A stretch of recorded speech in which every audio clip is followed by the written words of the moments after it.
Hey everyone, welcome back to Minds Mind Tutorial. So today we are going to start with the second topic of the main topic, ecological aspects of behavior, that is optimal foraging theory also known as food selection. हम लोग आज जो topic start कर रहे हैं वो optimal foraging theory रहने वाली है और इसमें हम फूड सिलेक्शन इसी को कहते हैं उसके बारे में सब कुछ डिस्कस करेंगे। इससे पहले जो टॉपिक जो हमने डिस्कस करा था वो था हैबिटेट सिलेक्शन पे, वो भी इकोलॉजिकल एस्पेक्ट्स ऑफ बिहेवियर का एक टॉपिक था, सब टॉपिक था और वो पार्ट 1 था, ये पार्ट 2 है। तो अब हम इसको स्टार्ट करते हैं और ये जो थोड़ी सी क्वालिटी में आपको प्रॉब्लम आ रही होगी पर please bear with this quality and try to study. हम लोग को अभी मेन फोकस ये होना चाहिए कि हम जितना ज़्यादा हो सके इसको पढ़ाई करके कंप्लीट करें इन टॉपिक्स को, क्योंकि थोड़ा डिफिकल्ट है और बहुत सारे स्टूडेंट्स ने मुझसे ये टॉपिक पढ़ाने को कहा था। So I am starting with this topic.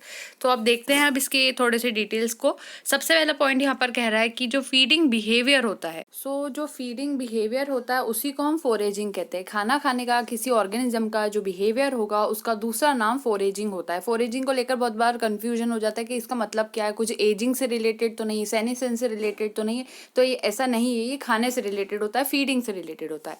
इसमें लोकेटिंग और selecting food as well as food gathering, food capture, ये सारी चीज़ें इंक्लूडेड होती है। क्योंकि अगर हम किसी भी ऑर्गेनिज्म को देखें, अगर उसको खाना खाना है तो सबसे पहले वो खाना ढूंढेगा, खाने को लोकेट करेगा, फिर सिलेक्ट करेगा फूड को उसमें भी कि उसको कौन सा पसंद है, फिर वो वही चीज़ को खाएगा। कुछ ऑर्गेनिज्म हर्बीवोर्स होते हैं, कुछ ऑमनीवोर्स होते हैं, कुछ कार्निवोर्स होते हैं। फिर उसके बाद जब वो सिलेक्ट कर लेगा फूड को, उसके बाद वो फूड को गैदर करेगा, अपने खाने को इकट्ठा करेगा और उसके बाद फूड को कैप्चर करेगा और फूड को पकड़ने का काम कर सकता है, फूड को कैसे भी अपने पास लाने की कोशिश करेगा, फूड को कैप्चर करने की कोशिश करेगा। ये सारी चीज़ें फोरेजिंग के बिहेवियर में इंक्लूड होती है। नाउ सम बिहेवियरल इकोलॉजिस्ट, कुछ ऐसे बिहेवियरल इकोलॉजिस्ट जो बिहेवियर की स्टडी करने वाले इकोलॉजिस्ट होते हैं, उन्होंने कहा कि जो कॉस्ट और बेनिफिट होता है searching for and selecting certain types of food as well as a mechanism use to locate prey. ये होता है कि अगर कोई भी ऑर्गेनिज्म कुछ खाना खाना चाहता है तो पहले वो ये देखता है कि इसमें उसको कॉस्ट कितनी लगेगी और बेनिफिट उसको कितना मिलेगा। फॉर एग्जाम्पल, कॉस्ट का मतलब क्या है यहाँ पर कि उसकी एनर्जी कितनी यूज़ हो रही है, उसको कितने एफर्ट्स करना पड़ेंगे, और बेनिफिट मतलब उसको कितना फ़ायदा उसमें मिलेगा। तो ये होता है जो चीज़ हम लगा रहे हैं और जो हमें मिलेगी, बेनिफिट यानी जो हमें मिलने वाला है, और जो मेहनत हम करेंगे वो है कॉस्ट हमारी। तो अगर कोई भी ऑर्गेनिज्म है वो सबसे पहले ये देखता है कि मान लीजिए एक शेर है, लायन है, उसको किसी डियर को खाना है, तो डियर को देखने से पहले वो ये देखेगा, हाँ डियर को देखेगा तो उसको ये मालूम है बेनिफिट ये कि उसका पेट भर जाएगा। लेकिन मान लीजिए वो जो डियर है वो बहुत दूर है, बहुत दूर से दिखाई दे रहा है इस लायन को, तो ये लायन सोच रहा है कि मेरे पास मान लो एनर्जी है 1 पैकेट। मैं इसको नॉर्मली पैकेट के फॉर्म में कह रही हूँ, बल्कि ऐसा होता नहीं है पर हम समझ रहे हैं। मान लीजिए लायन के पास 1 पैकेट एनर्जी है और वो उसको फील हो जाता है कि उसके पास कितनी एनर्जी है। अब जहाँ कहना चाहिए डियर खड़ा है, फॉर एग्जांपल ये पोजीशन पे डियर खड़ा है और डियर के पास पहुंचने में इस लायन को जो एनर्जी लगेगी वो कम से कम 1.5 पैकेट एनर्जी है। अब लायन के पास 1 पैकेट एनर्जी, तो अब वो लायन क्या करेगा, वो सोचेगा मेरे पास अगर 1 है और मैं भाग कर जाता हूँ, और चांसेस भी पूरे नहीं कि हाँ अगर भाग के जा रहा हूँ तो पक्के से मुझे डियर मिल जाएगा, ऐसा तो पक्का है नहीं यहाँ पर।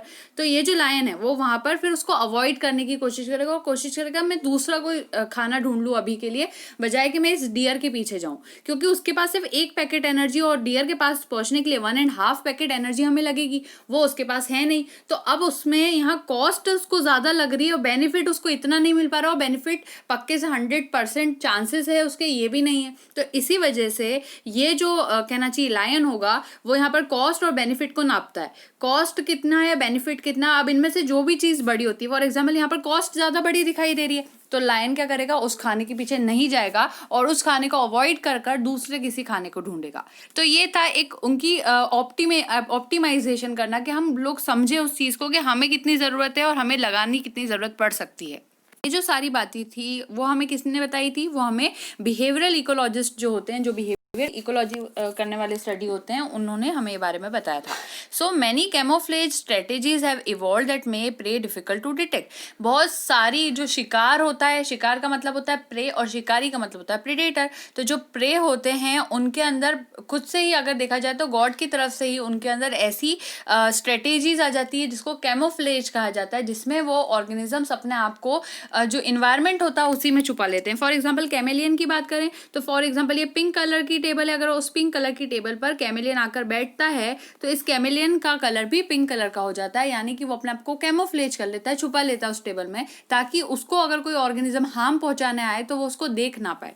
तो इस तरीके से कैमोफ्लेज किया जाता है। अगर जेब्रा को देखा जाए तो जेब्रा पे हम देखते हैं उसमें किस तरह से लाइंस प्रेजेंट होती है, एक डार्क लाइन होती है, फिर एक व्हाइट लाइन होती है, फिर ब्लैक लाइन, फिर इस तरह से रहता है। इसका रीजन क्या है, क्योंकि अगर वो जेब्रा अगर किसी झाड़ियों के अंदर कहीं पर छुपता है तो वो इजीली ट्रेस ना हो पाए, अगर वो दिखाई ना दे जाए लायन को, इसी वजह से उस जेब्रा में इस तरह की लाइनिंग्स प्रेजेंट होती है। तो ये सभी एक तरह की कैमोफ्लेज की स्ट्रेटेजीज होती है जो ऑर्गेनिजम्स यूज करते हैं अपने आप को बचाने को। क्योंकि क्या होता है, प्रेडेटर्स जो होते हैं उनको तो लगातार सक्सेस मिलती है जिससे कि वो अपने प्रे को ढूंढ लेते हैं। तो they are thought to develop a search image, a group of factors that help them to identify hidden prey.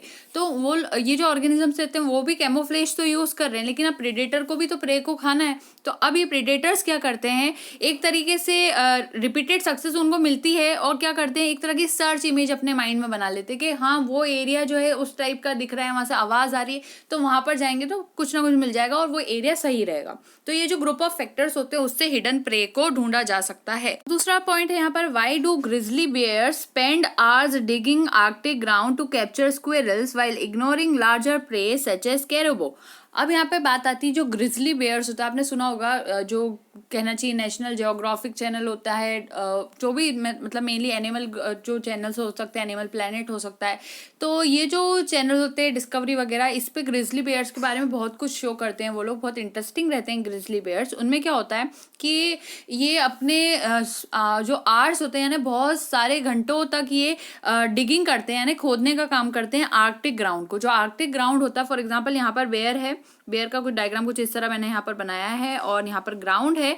तो ये जो बेयर होगा वो इसको पूरे टाइम डिग करेगा, खोदने की कोशिश करेगा इस आर्कटिक ग्राउंड को। और क्यों कर रहा है वो, ताकि वहां से वो स्क्विरल को हासिल कर ले, स्क्विरल चाहिए उसको। लेकिन अब यही जो ग्रिजली बेयर है ये खुद इतना बड़ा है और स्क्विरल वहां पर इतनी छोटी सी, लेकिन फिर भी इसको स्क्विरल क्यों खानी है? चाहे तो ये कोई बड़ा वाला प्रे भी खा सकता है एक बार में और उसको पकड़ के खा लेगा तो आसानी से दिख भी जाएगा वो प्रे, इतनी मेहनत नहीं करना पड़ेगी, आर्स इतने घंटों तक उसको वहां पर डिगिंग नहीं करना पड़ेगी। और जो बड़े प्रे जिसको ये खा सकता है उसका नाम क्या बताया गया है, कैरिबो बताया गया है। तो ये वाली चीज होती है। अब ये क्वेश्चन हमारे दिमाग में उठा, अब हम इसका आंसर देखते हैं। सो अब यहाँ पर समझते हैं इसको। It is energetically more efficient to dig for squirrels because the bears efforts most probably will be rewarded, whereas caribou are more likely to escape, leaving the bears hungry. यहाँ पर क्या हो रहा है, वो इतनी देर तक वहां पर डिगिंग करने का काम इसलिए कर रहा है जो बेयर है, ताकि उसको मालूम है कि मैं अगर डिगिंग करूंगा तो पूरे पूरे चांसेस है कि मुझे स्क्विरल मिल जाएगी और मुझे खाना भी इसके बाद मिलेगा। लेकिन जो कैरेबो है वो बहुत फास्टली एस्केप कर जाएगा, यानी वहां से भाग जाएगा और उसको ग्रिजली बेयर नहीं पकड़ पाएगा। तो ग्रिजली बेयर जानता है कि उसके पीछे मेहनत करना, उस पर मेहनत थोड़ी कम हो सकती है करना पड़े, लेकिन वहां पर रिवॉर्ड पक्का नहीं है उसको मिल पाया, और बल्कि ये हो सकता है कि कैरेबो वहां से भाग जाएगा। तो इसी वजह से जो ग्रिजली बेयर होता है वो स्पेंड करता है अपने आवर्स पूरी तरीके से आर्कटिक ग्राउंड को खोदने में, जिससे कि वो स्क्विरल्स को कैप्चर कर सके और वो हंग्री ना रह जाए। अब दूसरा पॉइंट है, ये जो एग्जांपल था ये ऑप्टिमल फॉरेजिंग का एग्जाम्पल था। The most efficient way for an animal to obtain food when animals maximise energy obtained per unit of foraging time they may maximise reproductive success. अब पहली बात तो ये जो एग्जाम्पल हमने देखा ये ऑप्टिमल फॉरेजिंग का था, जिसमें हम कॉस्ट और बेनिफिट को चेक करते हुए किसी चीज को करते हैं। अब क्या हुआ, ये मोस्ट इफिशिएंट वे होता है एनिमल का जिससे कि वो फूड को ऑब्टेन करता है। दूसरा पॉइंट कहता है कि जब एनिमल अपनी एनर्जी को मैक्सिमाइज कर लेता है, फॉर एग्जाम्पल ये एनर्जी उसको एकदम मैक्सिमाइज कर दी, ऑब्टेन जो कि उसको मिली है per unit of foraging time, per unit of foraging time they may maximise reproductive success, उसके बाद उसकी रिप्रोडक्टिव सक्सेस भी मैक्सिमाइज हो जाएगी। तो कह क्या रहे हैं हम कि अगर हम हमारी एनर्जी को, किसी भी एनिमल को देखा जाए, अगर वो अपनी एनर्जी को मैक्सिमाइज कर दे obtained per unit of foraging time, they may maximise reproductive success. Now second point says that optimal foraging theory जो होती है can be applied to decisions related to prey capture as well as which food to attack.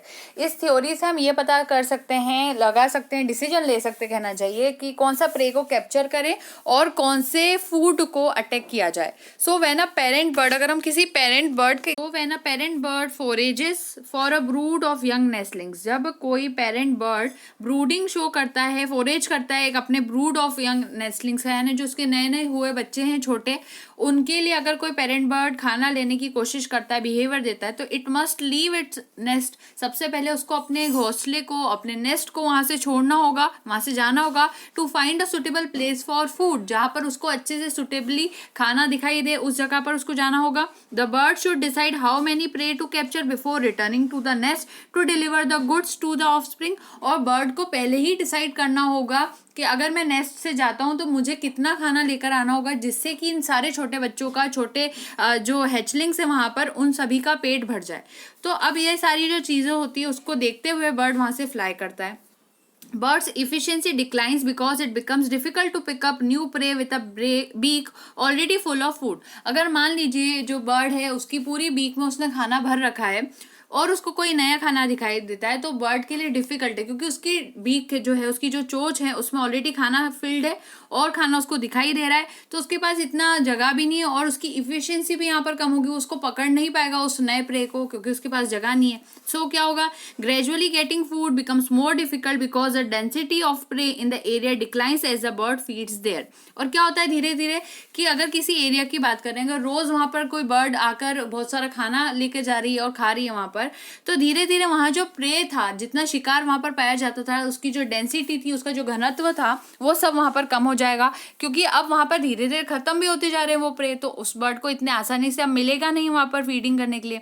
So given the laws of diminishing returns, at the same point it will pay the forager to stop trying to add one more prey to its collection and fly back to the nestlings.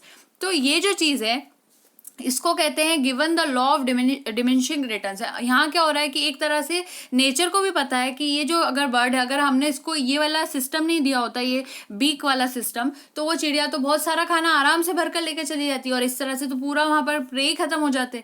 तो ये काम ना हो, इसके लिए इसके पास इतनी बड़ी बीक नहीं होती, थोड़ी छोटी बीक होती है, जिसमें ये थोड़ा बहुत काम जितना है अभी के लिए खाना ले जाती है और इतने आसानी से उसको सारा खाना नहीं मिल जाता. So given the law of diminishing returns, इस लॉ से ये जो लॉ ऑफ डिमिनिशिंग था वो रिटर्न करता है, तो जो फोरेजर है वो स्टॉप कर दे, जिससे कि ट्राई करना जो कि वो कर रहा था इतनी देर पहले से कि सारा प्रे वो एक बार में भर ले, वो उसको स्टॉप कर दे. उसी वजह से उसमें ये सारी चीजें होती है और वो अपने बच्चों के पास चले जाए, ना कि इस नए प्रे को भी खाने की कोशिश करे. तो optimal gap time will result in the best benefit to cost ratio possible per foraging trip. यह मतलब हुआ यहाँ पर जो ऑप्टिमल गैप होता है, यानी कि आपके पास खाना है, आपको और भी खाना दिखेगा लेकिन आप उसको ले नहीं पाओगे, ये ऑप्टिमल गैप टाइम है. इस ऑप्टिमल गैप टाइम की वजह से होता क्या है, एक बेस्ट बेनिफिट मिलता है, जो कि जो कॉस्ट रेशियो था, बेनिफिट टू कॉस्ट रेशियो, उसमें ये बहुत अच्छा रिजल्ट आता है उसके अंदर, जो कि पर फॉरेजिंग ट्रिप के लिए बहुत अच्छा माना जाता है और पॉसिबल भी होता है. तो ये सारी चीजें यहाँ पर थी. अब ऐसे हैबिटेट्स की बात की जाए जहाँ पर most choice food items are abundant, जहाँ पर हमें मतलब किसी भी ऑर्गेनिज्म की बात करते हैं तो किसी भी एनिमल को जिस तरह के फूड आइटम्स पसंद है, वो किसी एरिया में अगर अबंडेंट है यानी बहुत सारे हैं, an animal does not have to travel far to obtain them, तो उसको कहीं ज्यादा दूर नहीं जाना पड़ेगा अपने खाने को खाने के लिए. Animals can afford to be very selective, और एनिमल्स आप अफोर्ड भी कर सकते हैं सिलेक्टिव होने के लिए. इन कॉन्ट्रास्ट जो ऑप्टिमल स्ट्रेटेजी होती है, इसके अलावा जो ऑप्टिमल स्ट्रेटेजी होती है पुअर हैबिटेट्स के अंदर, where it takes longer to find the best food items, ऐसे जो एरिया जो कि पुअर हैबिटेट होते हैं, यानी कि ऑर्गेनिज्म जो जहां वो रह रहा है उसको उसकी पसंद के खाने जहां मिल नहीं पाते हैं और बेस्ट फूड आइटम्स उसको नहीं मिलते, is to select. In contrast ये जो ऑप्टिमल स्ट्रेटेजी थी पुअर हैबिटेट्स की, जहाँ पे उसको ज़्यादा टाइम लग रहा था अपने बेस्ट फूड आइटम्स को फाइंड करने के लिए, तो इसी वजह से उसको ग्रेटर वैरायटी ऑफ आइटम्स नहीं वहाँ पर मिल पा रहे थे. अब नेक्स्ट क्या होता है, animals may learn to forage efficiently through operant conditioning.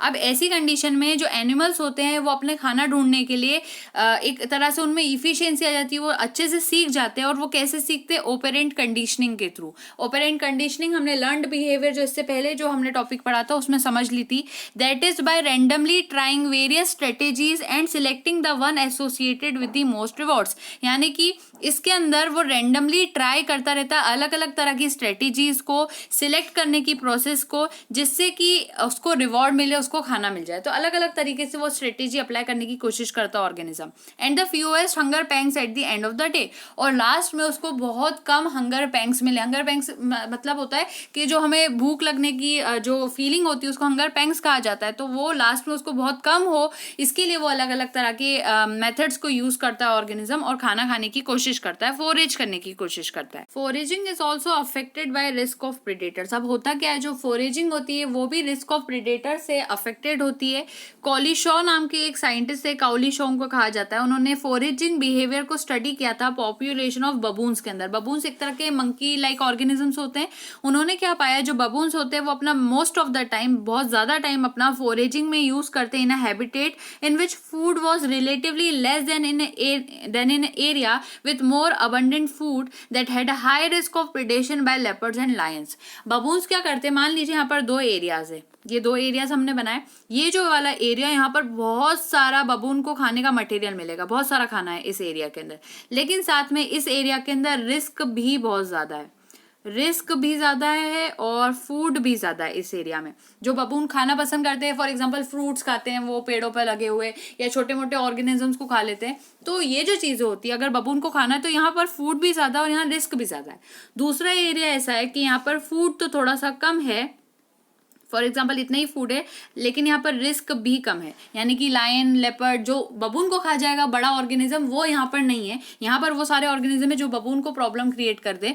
तो अब बबून क्या करना पसंद करता है, वो ऐसे एरिया में जाना पसंद करता है जहां पर फूड भी कम होगा, चलेगा, लेकिन रिस्क तो कम है। उसको मालूम है कि मुझे अपनी जान को पहले बचाना है, फिर उसके बाद मुझे कुछ और सोचना है। तो जहां रिस्क कम है, फूड भी कम है, वो ऐसे एरिया में रहना पसंद करता है और वहां पर पूरी तरीके से कोशिश करता है खाना ढूंढने की, और अपना रोज का काम कैसे अगर कह सकते हैं वो चला लेता है। और ये वाले एरिया में वो जाना पसंद नहीं करता है, क्योंकि यहाँ पर रिस्क बहुत ज्यादा है और वहां पर फूड भी बहुत ज्यादा है, दोनों ही चीजें हैं वहां पर। लायंस का एग्जांपल लिखते हैं। Lions live and forage in social groups called prides. जो लायंस होते हैं वो हमेशा ग्रुप बना के रहते हैं, एक ग्रुप में 8, 5 इस तरह से, और जो अलग अलग लायंस होते हैं वो रहते हैं, जिसमें से एक उनका लीडर होता है, अल्फा मेल जिसे कहा जाता है। बाकी भी और अलग लायंस उसमें होते हैं, फीमेल्स होती है उसमें, और कुछ थोड़े और मेल लायंस होते हैं, लेकिन वो लीडर नहीं होते, वो सिर्फ कहना चाहिए हेल्पर्स टाइप होते हैं, जो कि इस लीडर की सभी बात को सुनते हैं। तो ये जो ग्रुप होता है लायन का, उसको जो नाम दिया जाता है इज प्राइड। ये एक तरह का सोशल ग्रुप होता है। ये सभी लायन मिलकर फोरेजिंग शो करते हैं। मेन जो डिफरेंस होता है लायन एंड टाइगर में वो यही होता है कि लायन जो होता है वो ग्रुप बनाकर कहना चाहिए शिकार करने जाते हैं, मिलकर करते हैं, और मोस्टली उसमें सारा काम जो फीमेल लायंस होती है उनका रहता है। वहीं जो टाइगर होता है वो सिंगल रहता है, वो कभी भी प्राइड बनाकर, ग्रुप बनाकर नहीं रहता, और वो सिंगल रहता है और सब कुछ अपना काम सिंगल ही देखता है। तो ये था थोड़ा सा लायन के बारे में जो हमने देखा, प्राइड बनाने के बारे में। अब दूसरा पॉइंट देखते हैं। Pride typically consist of a group of related adult females, their cubs and unrelated males. वही बात जो हमने कही कि जो प्राइड होता है उसके अंदर ग्रुप तो है लायंस का, लेकिन उसमें कुछ अडल्ट फीमेल्स हो सकती है, उनके कब्स यानी उनके बच्चे हो सकते हैं, और कुछ अनरिलेटेड मेल्स हो सकते हैं। ये सभी ऑर्गेनिजम्स मिलकर एक प्राइड को बनाते हैं। सो ये जो प्राइड होती है हमने लायन की देखी, उसके अंदर group of related adult females हो सकती हैं, जो कहीं ना कहीं एक दूसरे की रिलेटिव होती है, सिस्टर हो सकती हैं, एक दूसरे की आंटी हो सकती हैं, एक दूसरे की मदर हो सकती हैं, डॉटर हो सकती है। ये सारी तरह से वो रिलेटेड रहती है। उनके कब्स होते हैं यानी उनके बच्चे हो सकते हैं, और अनरिलेटेड मेल्स जो कि कोई रिलेटेड नहीं होते, वो ऐसे मेल्स भी उस ग्रुप में रहते हैं, और एक लीडर होता है। लायन का जो बिहेवियर होता है वो एक्सटेंसिवली स्टडी किया गया था सेरेनगेटी नाम के नेशनल पार्क के अंदर, जो कि टेंजानिया के अंदर है, और इसको स्टडी करने वाले साइंटिस्ट का नाम था Craig picker at all. Picker ने क्या करा था, उन्होंने हर लायन को रेडियो कॉलर्ड कर दिया था, यानी कि उन सारे लायंस को सारे तो नहीं कहना चाहिए, उन्होंने वहां पर टोटल मिलाकर 21 ग्रुप से 21 प्राइड थी जो कि सेरेनगेटी नेशनल पार्क में थी, यानी 21 ग्रुप थे लायंस के। हर ग्रुप में 7 से 8 लायन हो गए कम से कम। तो ये जो 21 प्राइड्स थी उनमें हर फीमेल को एटलीस्ट, हर एक फीमेल को उन्होंने करीब एक फीमेल हर ग्रुप की, उसमें उनको रेडियो कॉलर पिना दी गई थी। रेडियो कॉलर का मतलब होता है जिसमें सेंसर्स लगे होते हैं, जिससे कि हम ट्रैक कर सकते हैं, ट्रेस कर सकते हैं कि किसी भी टाइम पर ये जो प्राइड है किसी किसी भी तरह का लायन का वो कहाँ पर मौजूद है पूरे एरिया के अंदर। और दूसरा, इन पे कभी कभी इन कॉलर्स के ऊपर कभी कभी कैमरा लगे होते हैं, तो उस कैमरा से हम ये देख सकते हैं कि ये जो लायन है वो किस तरह का बिहेवियर शो करते हैं। तो एक तरह से इन्हीं लायंस के प्राइड को ट्रेस करने की प्रोसेस करी थी इन साइंटिस्ट ने, जिनका नाम था क्रेग पैकर एट ऑल। और पैकर उनका हम नाम लेकर यहाँ पर। सो पैकर ने क्या करा, उन्होंने रेडियो कॉलर करा एटलीस्ट 1 फीमेल को हर 21 प्राइड्स के अंदर से, और उनको ट्रैक किया फॉर सेवरल ईयर, सालों तक इन लायंस की ट्रैकिंग उन्होंने की कि वो क्या करते हैं, उनका बिहेवियर क्या, उनको नोटिस किया। और जब ऐसा सीजन आता था जब प्रे अबंडेंट होता है, यानी कि मतलब बारिश का हम कह सकते हैं सीजन खास तौर पर, तो उस टाइम पे क्या होता है कि जो हर्ड्स होते हैं जिसमें जेब्रास, विल्डबीस्ट, गजेल, ये सारे ऑर्गेनिजम्स माइग्रेट होकर ये जो लायन का एरिया होता था वहां पर आ जाते थे।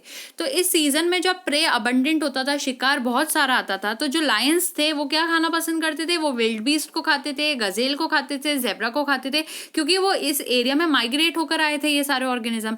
और जब ऐसा सीजन आता था जब इन ऑर्गेनिजम्स को वापस से, यानी ये जो हर्ड है इसे वापस से माइग्रेट आउट करना होता था इस एरिया से, क्योंकि अब ड्राई सीजन आया तो अब वो दूसरे ऐसे एरिया में जाएंगे जहाँ बारिश हो रही होंगी, तो ये वाले एरिया को छोड़ के अब ये वाले ऑर्गेनिज्म चले जाते हैं। तो अब लायन क्या करता था, जब प्रे स्केर्स हो जाता है यानी कम हो जाता है, तो लायंस किस पर फीड करता है, वॉट हॉक के ऊपर और केप बफेलो के ऊपर। तो ये ऑर्गेनिज्म अभी भी उस एरिया में मौजूद है, तो लायन उन्हें खा लेता है। और वो वाले ऑर्गेनिज्म जैसे कि विल्ड बीज, गजेल और जेब्रा, वो सिर्फ एक पर्टिकुलर सीजन के लिए वहाँ माइग्रेट होकर आते हैं, तो उन्हें उस टाइम पर खाता है। तो ये उसका एक छोटा सा उन्होंने रीजन देखा। दूसरी चीज देखी, पैकर ने ये रिपोर्ट करा कि जब प्रे अबंडेंट होता है तो जो साइज होता है फोरेजिंग ग्रुप का has little effect on daily food intake. जब हम देखते हैं प्रे बहुत अबंडेंट है तो जो पूरा फोरेजिंग ग्रुप है वो ज्यादा मेहनत नहीं करता, उसको आसानी से खाना मिल जाता है, और सभी ऑर्गेनिज्म में से कोई एक उठकर अपना काम कर देता है और फिर सब मिलकर उसको खा लेते हैं। So whether a lion hunts individually और इन स्मॉल 2 to 4 फीमेल्स और large 5 to 7 groups, food is plentiful and is captured by individuals और ग्रुप्स। जब खाना बहुत सारा है तो फूड को इजीली कैप्चर किया जा सकता है, या तो अकेले भी या फिर किसी छोटे ग्रुप में या बड़े ग्रुप में of any size. However during the season when prey is, लेकिन अगर जब प्रे कम होता है, वो वाला सीजन अगर आ जाए जब प्रे कम पाया जाता है, तो क्या देखने को मिलता है। सो जब प्रे स्केर्स होता है, कम होता है, तो लायंस ज्यादा सक्सेसफुल होते हैं इफ दे हंट अलोन और इन लार्ज ग्रुप्स। तो बजाय कि अकेले ज्यादा करने के, तो या तो अकेले वो पूरी कोशिश करे हर अपना अपना ऑर्गेनिज्म जाके, या फिर वो एक बड़ा ग्रुप बना के हंट करने की कोशिश करे। अगर प्रे कम है तो ज्यादा उन्हें सक्सेस मिल सकती है। सो डिस्पाइट दिस, इसके अलावा भी पेकर ने क्या करा, कुछ डेटा को कलेक्ट करा था इन रेडियो कॉलर्ड लाइन से, जिसमें उन्होंने क्या इंडिकेट करा, that females in small prides, अगर छोटी प्राइड्स में जो रहने वाली फीमेल है उनको देखा जाए, they typically forage in as large group as they can, वो इस तरह से हंट करने की कोशिश करती है जैसे कि एक बड़ा ग्रुप करता है। Even though this approach decreases foraging efficiency, हालांकि इस अप्रोच से, क्योंकि अभी वो अगर छोटा ग्रुप बना के लड़ रही है तो बड़ी मुश्किल से उन्हें कोई प्रे मिल पाएगा, बजाय कि एक बड़ा ग्रुप होता, लेकिन फिर भी उसके अलावा भी वो पूरी कोशिश करती है, कम होने के बावजूद भी, कम नंबर में होने के बावजूद भी, कि वो हंटिंग को परफॉर्म कर सके। क्योंकि मेनली जो हंटिंग करने का काम होता है लायंस में वो फीमेल्स का ही होता है। सिर्फ जो मेल लायन होते हैं वो आके एंड में उसको जो ऑर्गेनिज्म होता है उसको पकड़ने का काम करते हैं, बाकी उसको घेरना, उसको पूरी तरीके से मतलब अपने अंदर ले लेना, अपने ग्रुप के अंदर ले लेना, ये सारा काम फीमेल्स का होता है, लायनेस का होता है। दस ये जो सिलेक्शन था, pressure appears to be stronger to protect cubs and defend territory against larger prides than to forage optimally alone. तो ये जो सिलेक्शन प्रेशर है वो अपीयर करता है स्ट्रॉन्गर, क्योंकि इस तरीके से, एक तरह से अगर ग्रुप बना के कोई ऑर्गेनिज्म रह रहा है तो वो अपने कब्स को, अपने छोटे बच्चों को भी प्रोटेक्ट कर सकती है। अपनी जो टेरिटरी है पूरी, इनका एरिया, लायंस क्या करते हैं हर जगह अपनी टेरिटरी को मार्क करते हैं कि इसी एरिया में हम रहेंगे, ये हमारा ग्रुप का एरिया, इसमें कोई दूसरा ग्रुप नहीं आ सकता। तो एक टेरिटरी मार्क करना जो कि फेरोमोन्स के थ्रू होती है, हमने उसको भी एक्सप्लेन करा है, 3 वीडियोज है उसकी टोटल। सो ये सारी चीज़ें उसमें देखने को मिल जाती है। So now the topic is optimal foraging and group size in lines. के ऑप्टिमल फोरेजिंग और ग्रुप साइज इन लाइन्स, ये हमने मतलब जो अभी क्रेग पैकर का देखा उसी का हम फिगर देख के इसको और डिटेल में समझ रहे हैं। क्रेग पैकर एट ऑल ने ऑब्जर्व करा था during times of prey scarcity optimal foraging was related to group size. अगर जब प्रे की स्कैरसिटी हो जाए, प्रे की कमी हो जाए किसी एरिया में, तो ये जो ऑप्टिमल फोरेजिंग होती है वो ग्रुप साइज पे डिपेंडेंट हो जाती है कहीं ना कहीं। और lions hunted most successfully alone और इन लार्ज ग्रुप्स, या तो जो लायंस है वो अकेले अकेले अपने शिकार कर ले, या फिर छोटे ग्रुप से तो कुछ नहीं होगा, बड़ा ही ग्रुप बनाना पड़ेगा, और 5 to 7 कम से कम उसमें हो। Observation of group size suggested that the benefits of optimal defence often outweigh the benefits of optimal foraging. इन ऑब्जर्वेशन से ये पता चला कि जो ग्रुप साइज रहता है वो सजेस्ट करता है बेनिफिट जो होना चाहिए एक ऑप्टिमल डिफेंस का, ऑफन आउटवेट, उससे क्या होता है वो ज्यादा वेट का हो जाता है, वजनी हो जाता है, ये जो काम है देखने को मिला in the benefits of optimal forage. So ये उनका ग्राफ था क्रेग पैकर का जो उन्होंने शो किया था। अब इसी सेम टॉपिक ऑप्टिमल फोरेजिंग के अंदर ही एंटी प्रेडेटरी डिफेंस टॉपिक आता है। वो छोटा सा टॉपिक है। प्रिडेशन जो होता है यानी शिकार करने की जो प्रोसेस होती है is a kind of animal relationship where one animal kills and devours other animals as food. एक ऐसा प्रोसेस जिसमें एक एनिमल की रिलेशनशिप है हम कह सकते हैं, जिसमें एक एनिमल जो होता है वो दूसरे छोटे एनिमल को मार देता है और मारने के बाद उसको खा लेता है। तो किल एंड ईट, यहाँ पर मेन जो आपको फोकस रखना है किल एंड ईट के ऊपर है। ये था प्रिडेशन। वहीं अगर कोई पूछता है पैरासिटिज्म क्या होता है, तो वहां पर भी दो ऑर्गेनिज्म के बीच की रिलेशनशिप होता है, और ये जो ऑर्गेनिज्म होता है वो दूसरा ऑर्गेनिज्म पर रहता है, यानी कि उसको मारता नहीं है। डजंट किल इट्स होस्ट, अपने होस्ट को मारने का काम ये कभी नहीं करता। अगर होस्ट को मार दिएगा तो फिर अगर होस्ट ही जिंदा नहीं रहेगा तो इसको क्या खाने को मिलेगा। तो पैरासिटिज्म और प्रिडेशन दोनों में यही डिफरेंस होता है। अब जो एनिमल किल करता है और डिवोर करता है एक दूसरे एनिमल को, उसको प्रिडेटर कहा जाता है। यानी जो बड़ा एनिमल है जो शिकार कर रहा है वो प्रिडेटर है, और वो एनिमल जो कि is being killed and consumed, जिसको खाया जा रहा है, मारा जा रहा है, उसको प्रे कहा जाता है। यूजुअली प्रिडेशन जो होता है उसमें प्रिडेटर जो होता है वो स्ट्रॉन्गर होता है और किल्स द वीकर। यहाँ पे प्रिडेशन एक ऐसी प्रोसेस है जिसमें जो ज्यादा स्ट्रॉन्ग ऑर्गेनिज्म होगा वो वीकर को मार देगा। जनरली हम कह रहे हैं, ज्यादातर जैसे देखा जाएगा लायन को, तो लायन प्रेडेटर है और डियर वहां पर प्रे है। लायन स्ट्रॉन्गर है इसीलिए वो प्रेडेटर है, और डियर थोड़ा वीकर है इसी वजह से वो प्रे है और शिकार बन जाता है। नेक्स्ट पॉइंट है to survive every animal species have developed some anti predatory defence mechanism.